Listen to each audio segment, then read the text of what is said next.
sampah kan?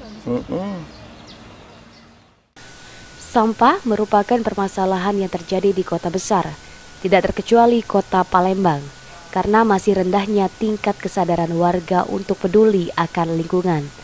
Setiap harinya, tonan sampah diangkut oleh truk sampah yang berkeliling di kota Palembang.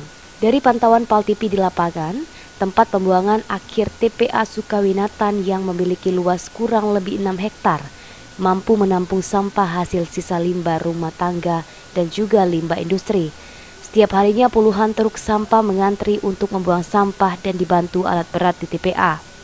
Kurangnya armada angkutan sampah memaksa setiap supir truk sampah bolak-balik kembali memungut sampah dari beberapa titik di kota Palembang.